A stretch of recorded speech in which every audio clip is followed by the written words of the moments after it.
Il est tout juste 18h30 sur Aloula et c'est le journal à la une de l'actualité ce soir. Conformément aux orientations royales, le comité de pilotage chargé de l'offre Maroc pour l'hydrogène vert s'est réuni à Rabat pour examiner l'état d'avancement de la mise en œuvre des différents chantiers relatifs à l'opérationnalisation de l'offre Maroc qui suscite un vif intérêt des investisseurs nationaux et internationaux. Stress hydrique au Maroc, la situation demeure critique. Dans certaines provinces, la pénurie d'eau potable se fait durement ressentir. Nous irons à la province d'Azelal où des camions-citernes font le tour des douars pour approvisionner les populations en zones montagneuses.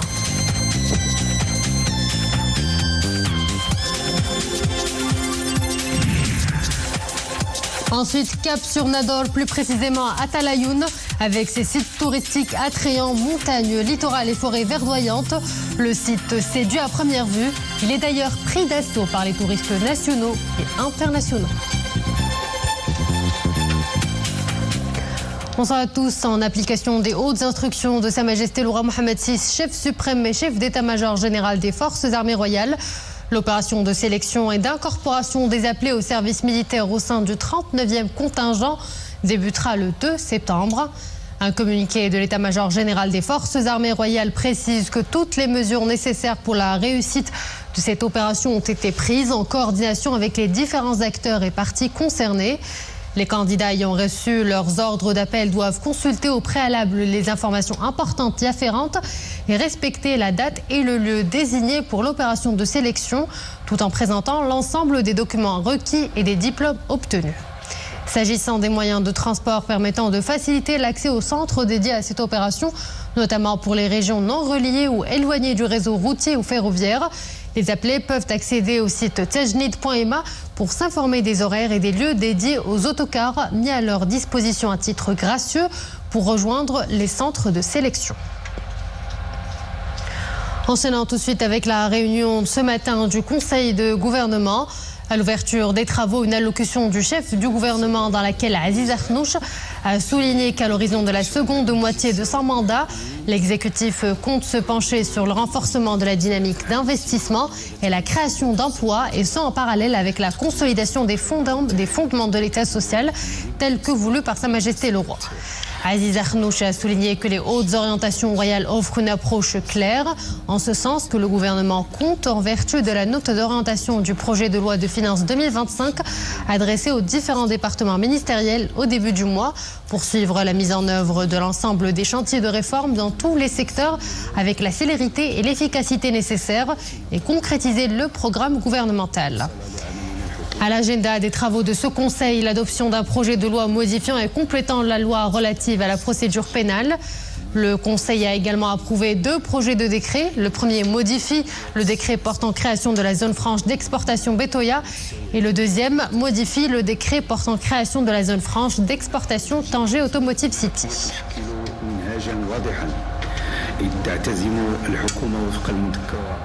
Cet après-midi, le chef du gouvernement a aussi présidé une réunion du comité de pilotage chargé de l'offre Maroc pour l'hydrogène vert, en application des hautes directives de Sa Majesté le Roi Mohammed VI, appelant à entreprendre la mise en œuvre rapide et qualitative de cette offre de manière à valoriser les atouts du Maroc en la matière et répondre au mieux aux projets portés par les investisseurs nationaux et mondiaux dans cette filière prometteuse.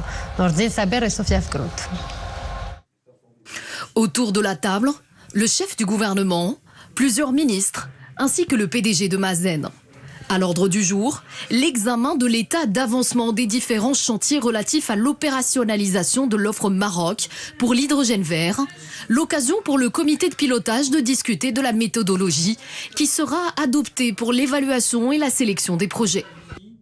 Nous avons passé en revue le process de sélection des offres et nous avons passé en revue également les principales offres reçues à date. Concernant les offres, aujourd'hui, nous avons reçu des offres des 4 coins de la planète, que ce soit des États-Unis, de l'Europe, de l'Asie, du Moyen-Orient, de l'Australie et bien entendu du Maroc. La réunion intervient 6 mois après la publication de la circulaire du chef du gouvernement relative à la mise en œuvre de l'offre Maroc pour le développement de la filière de l'hydrogène vert. Et depuis, les demandes se multiplient à travers le monde.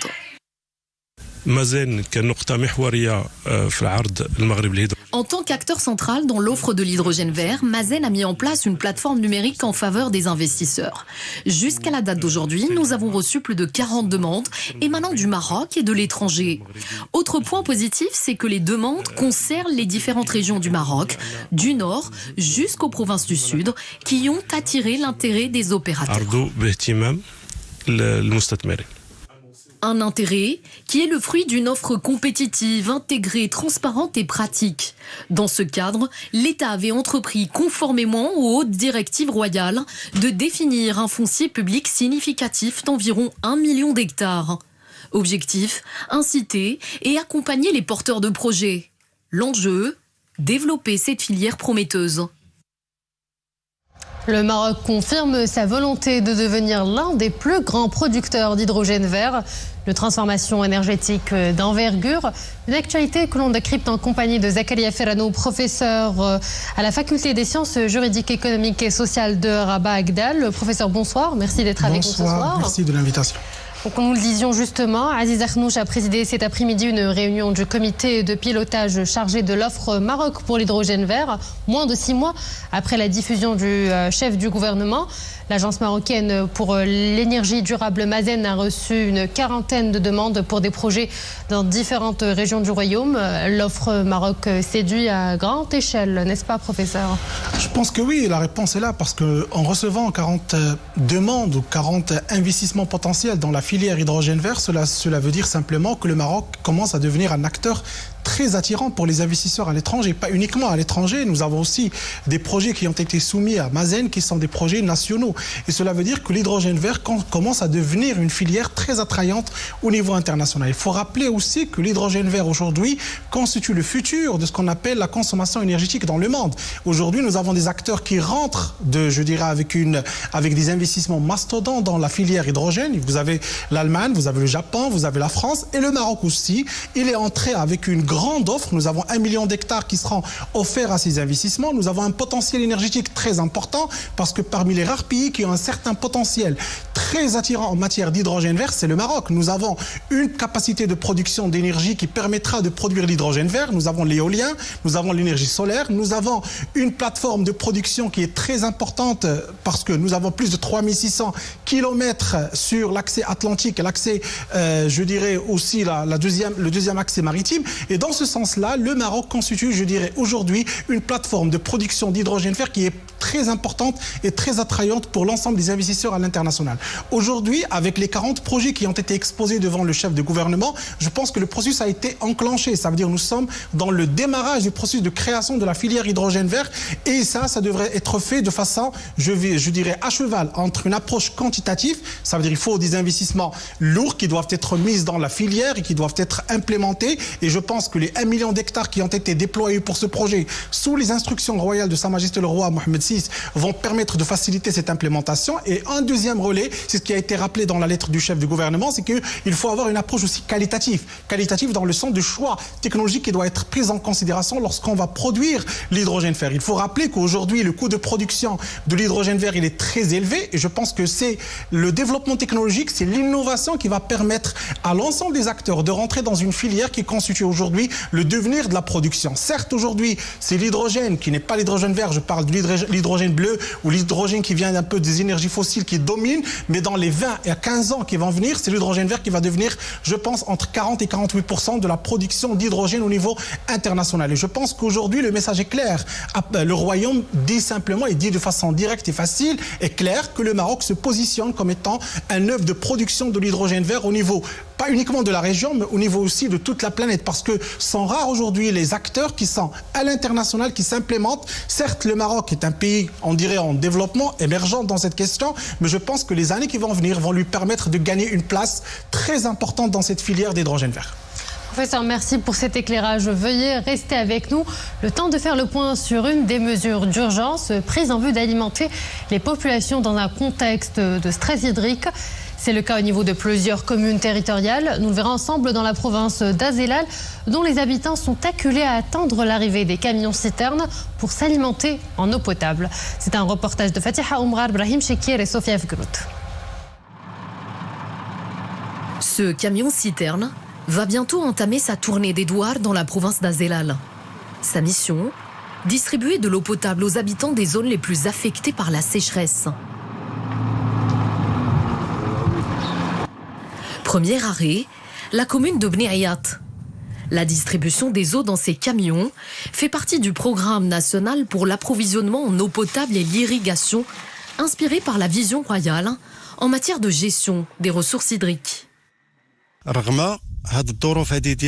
Malgré le manque de précipitations et la sécheresse des puits, nous ne manquons pas d'eau.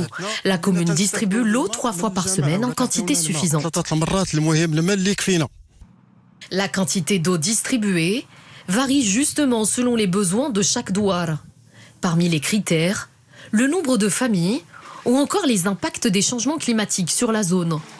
Au total, ce sont 3 millions d'habitants qui sont concernés par ces opérations de distribution d'eau potable à travers le pays.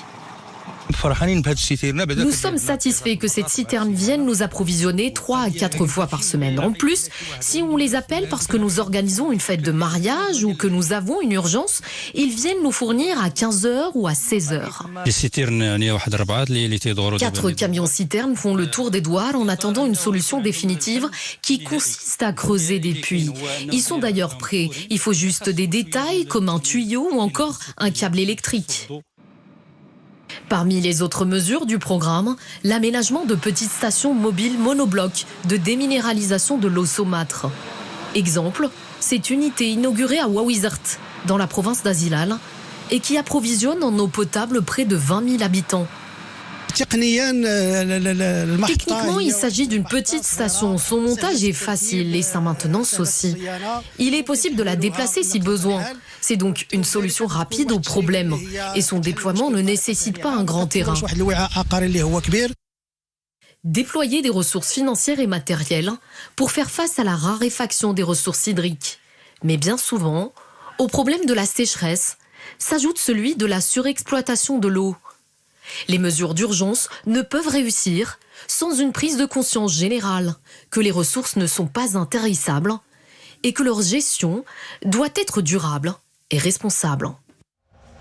Professeur, nous venons de le voir, le Maroc engage une course contre la montre pour faire face au stress hydrique qui sévit ces dernières années. Une série de mesures d'urgence sont déployées pour l'alimentation en eau potable. Le Royaume est à l'heure des mesures drastiques d'économie d'eau. Quelle évaluation faites-vous de la situation actuelle ? Très bien. Bon, sur le plan du stress hydrique, nous allons dire que nous sommes dans un stress hydrique qui devient structurel. Et donc ça vient par rapport à plusieurs, je dirais, causes qui se sont manifestées au niveau du royaume. Donc premièrement, nous avons ce qu'on peut dire l'augmentation un peu d'utilisation démographique. Nous avons une croissance démographique qui a permis d'utiliser de façon très drastique un peu le niveau d'eau existant au Maroc. Il y a la deuxième cause qui est la plus importante, c'est la sécheresse. Nous avons maintenant plus de 6 ans de sécheresse où la pluviométrie n'a pas répondu aux besoins des Marocains. Il y a un troisième élément qui est très important, c'est l'usage socio-économique de l'eau au niveau du territoire marocain qui est un peu pesé de façon très lourde sur la consommation de l'eau malgré sa rareté dans le territoire marocain. Maintenant, la situation elle est très critique. Pourquoi ? Parce que nous frôlons les seuils de 500 mètres cubes par habitant et par année. Donc cela veut dire que si on descend au-delà de ces 500 mètres, nous allons devenir dans ce qu'on appelle une pénurie absolue en termes d'eau. Et donc ça va devenir une situation très stressante. C'est pour ça que l'État marocain est sous l'impulsion des directives de Sa Majesté le Roi Mohamed VI, nous sommes rentrés dans des mesures qui sont des mesures, je dirais, très modificatrices de la situation actuelle. Nous avons des mesures qui vont toucher l'offre, donc avec ce qu'on appelle toutes les mesures qui ont été mises en place depuis les années 60. Nous avons les barrages, il y a l'accélération de la mise en place des barrages, de la continuité de ces projets-là. Il y a également les projets qui ont démarré avec le dessalement de l'eau de mer qui va constituer une démarche aussi par rapport à l'offre qui sera très importante. Mais il ne faut pas oublier qu'il faut aussi agir en termes de la demande. Et donc là, en termes de la demande, je pense que le gouvernement et aussi les pouvoirs publics, ils ont engagé plusieurs opérations pour réguler en fait la demande des citoyens, la demande des secteurs en question. Mais la question la plus importante, c'est qu'aujourd'hui, il est encore d'urgence d'inclure ce qu'on appelle des mesures soft, ce qu'on appelle les politiques soft, avec une communication plus importante, parce qu'il faut qu'il y ait cette conscience publique et cette conscience citoyenne par rapport à la rareté de l'eau au niveau des citoyens marocains. Et également, il faut adopter d'autres mesures qui vont permettre un peu de rendre l'eau à sa vraie valeur en termes de richesse naturelle qui existante au Maroc. Jusqu'à aujourd'hui, je pense que la plupart des Marocains ne considèrent pas dans leur mentalité que l'eau est très rare, que sa vraie valeur n'est pas la valeur qu'on est en train d'utiliser aujourd'hui. Donc là, il faut qu'on rentre dans ces mesures soft qui permettront aux citoyens marocains de reconnaître cette valorisation de l'eau. Il y a aussi des mesures qui sont très importantes par rapport au contrôle. Et je pense que Majesté a parlé dans le discours du trône par rapport à ce qu'on appelle, la police de l'eau, qui doit aussi agir pour pouvoir un peu réguler la situation, surtout dans les régions où il y a une certaine pénurie d'eau potable ou d'eau en termes d'usage. Il y a également un élément très important que j'aimerais bien rajouter, c'est que la problématique de l'eau dans les 10 ans et 15 ans qui va venir, s'il n'y a pas de mesures qui permettront de corriger le tir par rapport à cette question, ça va avoir des impacts socio-économiques très importants. Sur le plan économique, il y a des études et des simulations qui montrent que nous pouvons, sur les 15 ans qui vont venir, s'il n'y a pas une résolution urgente de cette problématique, de perdre jusqu'à 6,5% du PIB à cause de ralentissement du PIB agricole, parce que nous avons à peu près 85% des terrains qui sont basés sur ce qu'on appelle la pluviométrie, ce qu'on appelle nous dans le jargon le bourg, Aradi le bourg. Et deuxièmement, il y a un élément très important qu'on oublie dans nos discussions, c'est que si ça se passe mal au niveau du monde rural, ça va se répercuter sur l'urbain. Et donc automatiquement, nous aurons de l'exode rural qui va, je dirais, piétiner sur l'urbain, et ça va causer des problématiques que nous connaissons tous par rapport à cette, je dirais, démarcation de la zone rurale. Et les simulations qui ont été faites par différentes études montrent qu'environ, si la cadence continue dans ce sens-là, cette tendance qu'on regarde aujourd'hui, nous aurons entre 5 à 6% de la population qui va se retrouver dans un exode vers le monde urbain, et ça va poser énormément de problèmes sur le plan socio-économique. Et professeur, dans quelle mesure les actions déployées par le Royaume contribuent-elles à atténuer les effets de cette pénurie? Voilà, c'est ce qu'a fait le gouvernement. Nous avons des mesures qui ont été faites sur l'offre. Donc là, il y a beaucoup d'investissements qui sont déployés, aux alentours de 41 milliards de dollars qui ont été déployés pour agir sur l'offre à travers les barrages qui ont été construits et les barrages qui vont continuer à être, je dirais, inaugurés dans les années qui vont venir. Il y a une accélération dans ce processus, ça a été appelé par notre auguste souverain. Deuxièmement, j'ai dit aussi dans les actions de l'offre, il y a de la technologie qui est en train d'être déployée, surtout par rapport au dessalement de l'eau de mer et par rapport aux technologies qu'il faut utiliser pour pouvoir rationaliser l'usage de ce qu'on appelle l'eau. Et il y a troisièmement l'économie circulaire qui rentre un peu dans cette logique de rationalisation des dépenses en termes d'eau. Deuxièmement, il y a le côté de la demande, parce qu'il ne faut pas agir uniquement sur l'offre, il faut agir aussi sur la demande. Il faut avoir cet équilibre entre l'offre et la demande. Dans la demande, je pense qu'il y a beaucoup de mesures qui ont été mises pour pouvoir rationaliser les dépenses en termes d'eau, que ce soit dans le monde agricole. Il y a l'introduction de ce qu'on appelle l'agriculture goutte à goutte. Ça veut dire un peu utiliser une technologie pour pouvoir user de façon moins importante l'eau qui est très rare dans les régions rurales. Et deuxièmement, il y a les mesures qui ont été mises pour pouvoir rationaliser les dépenses en termes de réduction de volume d'eau dans quelques régions. Là, les coupures qui ont été élaborées parfois lorsqu'il y a une rareté par rapport à l'usage. Mais en parallèle, c'est ce que j'ai dit tout à l'heure, il faut aussi avoir des mesures qui n'agissent pas sur l'offre et la demande uniquement, ce qu'on appelle les mesures soft, pour pouvoir un peu rationaliser les individus dans leur comportement par rapport à ce bien public et rare au niveau marocain. Zakaria Ferrano, professeur à la faculté des sciences juridiques et économiques sociales de Rabat Agdal, je vous remercie d'avoir été l'invité du journal. Ouverture à Yaoundé, la capitale camerounaise, des travaux de la 50e session du Conseil des ministres des Affaires étrangères de l'Organisation de la coopération islamique avec la participation du Royaume du Maroc. La délégation marocaine est conduite par l'ambassadeur du Maroc en Arabie Saoudite et représentant permanent auprès de l'OCI, Mustafa Mansouri. À l'ordre du jour, des questions politiques, économiques et sociales, ainsi que les défis auxquels le monde musulman est confronté.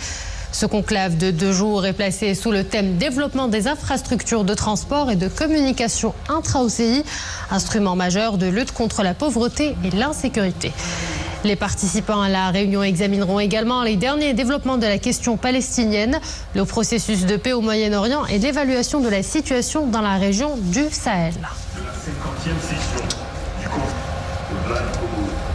Couleur du ciel à présent, de fortes averses orageuses accompagnées de grêles et de rafales de vent sont prévues jusqu'à 22 heures dans plusieurs provinces. Des averses orageuses de 15 à 35 mm à Oujdan, Gadj, Rada, Taourir, Taza, Girsif, Boulmen et El Husseima. Un mot de sport pour refermer ce journal éliminatoire de la Coupe d'Afrique des Nations Maroc 2025. Le sélectionneur de l'équipe nationale de football, Walid Regragui, a dévoilé aujourd'hui la liste des 26 joueurs retenus pour disputer les prochains matchs face au Gabon et au Lesotho les 6 et 9 septembre au Grand Stade d'Agadir. La liste est marquée notamment par l'absence de Romain Saïs et la convocation du jeune latéral du Bayern Munich, Adam Aznouf.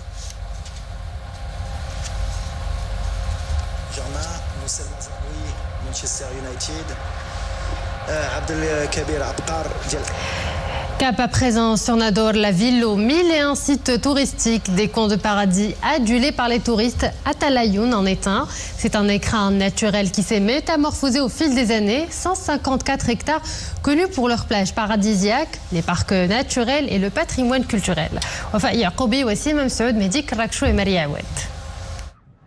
Avec ses eaux turquoises, ses palaces flottants, sa marina et sa corniche aux allures de petit Saint-Tropez, la station balnéaire Atalayoun ne manque pas de charme. Une région en perpétuelle mutation et qui compte déjà de nombreux adeptes. Je suis originaire de Nador, bien que j'habite à Tanger. J'adore cette région. Chaque été, nous passons nos vacances ici en bord de mer. Et d'année en année, nous constatons des changements dans la ville. Il y a de plus en plus d'hôtels et d'infrastructures. Une évolution exceptionnelle concernant le tourisme à Nador. Ça fait des années que je suis pas venue et là je suis vraiment fascinée par rapport au service, par rapport à la qualité en fait de la nourriture, les espaces où on peut y aller, les plages. Franchement, c'est très comparable à plusieurs plages qu'on trouve en Europe. Du côté des restaurants, même son de cloche, des offres diverses et variées. Des plats européens aux plats typiquement rifins, tels que le célèbre Tezmit, une spécialité locale à base d'orge qui séduit tant par son goût que par son histoire. Nador est très agréable. Les hôtels offrent des services incroyables et la nourriture locale est vraiment délicieuse. À ce jour, Atalayoun est une destination touristique de choix, alliant modernité et authenticité, pour toutes celles et ceux qui aspirent à des vacances détente, loin du tourisme de masse. Et voilà, nous arrivons à la fin de cette édition. Merci à vous de l'avoir suivi et excellente suite des programmes sur Al-Oula.